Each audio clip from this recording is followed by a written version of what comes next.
தமிழ்நாட்டில் வரும் சட்டமன்ற தேர்தலில் போட்டியிடும் விஜயின் தமிழக வெற்றி கழகத்துக்கு பொது சின்னமாக விசில் சின்னம் ஒதுக்கப்பட்டுள்ளது.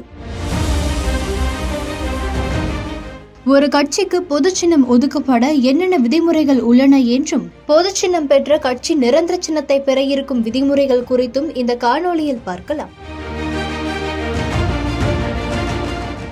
இந்திய தேர்தல் வரலாற்றில் ஒரு கட்சியின் வெற்றிக்கு அதன் பெயர், தலைவர்களுக்கு என்ன பங்கு இருக்கிறதோ அதே அளவுக்கு, ஏன் சில நேரங்களில் அதைவிட அதிகமாகவே அந்த கட்சியின் தேர்தல் சின்னத்துக்கும் இருக்கிறது. இதன் காரணமாக அரசியல் கட்சிகள் தாங்கள் போட்டியிடக்கூடிய சின்னத்துக்கு அதிக முக்கியத்துவம் அளிப்பார்கள். இந்தியாவில் அரசியல் கட்சிகளுக்கு தேர்தல் ஆணையமே சின்னங்களை வழங்கி வரும் நிலையில் அதில் பல்வேறு விதிமுறைகள் கடைபிடிக்கப்பட்டு வருகிறது. ஏற்கனவே தேர்தல்களில் போட்டியிட்டு தேர்தல் ஆணையத்தால் அங்கீகரிக்கப்பட்டுள்ள கட்சிகளுக்கு நிரந்தர சின்னம் ஒதுக்கப்படும்.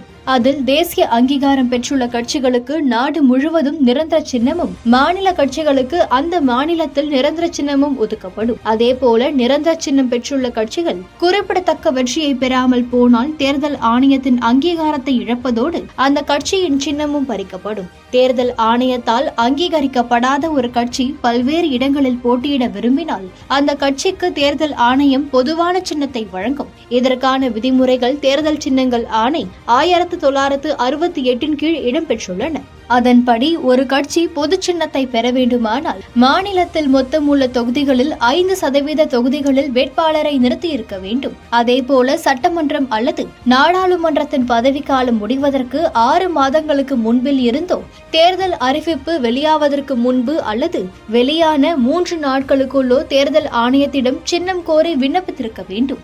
அங்கீகரிக்கப்படாத கட்சிகள் 3 சின்னங்களை முன்னுரிமை அடிப்படையில் தேர்வு செய்து சமர்ப்பிக்கலாம். ஒருவேளை ஒரே சின்னத்தை வேறு வேறு கட்சிகள் கோரினால் முதலில் விண்ணப்பித்த கட்சிக்கு முன்னுரிமை அடிப்படையில் குறிப்பிட்ட சின்னத்தை தேர்தல் ஆணையம் ஒதுக்கும். அல்லது அந்த சின்னத்தை யாரும் கோராத நிலையில் விண்ணப்பித்த கட்சிக்கு அந்த சின்னம் வழங்கப்படும். கடந்த நாடாளுமன்ற தேர்தலில் நாம் தமிழர் கட்சி தனது பழைய சின்னமான கரும்பு விவசாயி சின்னத்தை இழந்ததற்கு மற்றொரு கட்சி முன்னதாக வருவோருக்கே முன்னுரிமை என்ற அடிப்படையில் விண்ணப்பித்ததுதான் காரணமாக அமைந்தது என்பது குறிப்பிடத்தக்கது. அதே நேரம் தேர்தல் ஆணையத்தால் அங்கீகரிக்கப்படாத கட்சி பொது சின்னத்தை பெற்றாலும் அந்த கட்சி போட்டியிடாத இடங்களில் அந்த சின்னம் வேறொரு சுயேட்சை வேட்பாளருக்கு ஒதுக்கப்படலாம். பொது சின்னத்தை பெற்ற கட்சி சட்டமன்ற தேர்தலில் குறைந்தது 6% வாக்குகளை பெற்று 2 சட்டமன்ற இடங்களை வென்றிருந்தாலோ அல்லது நாடாளுமன்ற தேர்தலில் 6% வாக்குகளை பெற்று 1 இடங்களில் வென்றிருந்தாலோ அந்த கட்சிக்கு மாநில அங்கீகாரம் வழங்கப்பட்டு நிரந்தர சின்னம் வழங்கப்படும்.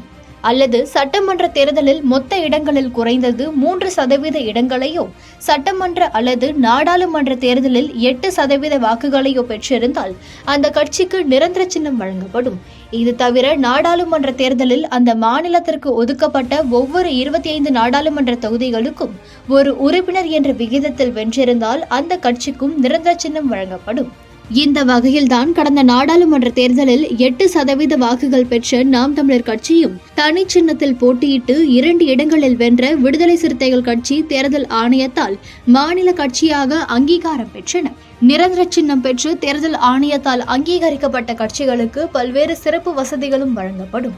தேர்தலில் வேட்பாளராக நிற்க சுயேட்சை அல்லது அங்கீகாரம் பெறாத கட்சிகளுக்கு 10 பேர் முன்மொழிய வேண்டியுள்ள நிலையில் அங்கீகரிக்கப்பட்ட கட்சிக்கு ஒருவர் முன்மொழிந்தாலே அவரது வேட்புமனு அங்கீகரிக்கப்படும். அதேபோல அவர்களுக்கு வாக்காளர் பட்டியலின் 2 நகல்கள் இலவசமாக வழங்கப்படும். மேலும் பிரச்சாரத்திற்கு 4 நட்சத்திர பேச்சாளர்களை நியமனம் செய்யும் அனுமதியும் வழங்கப்படும்.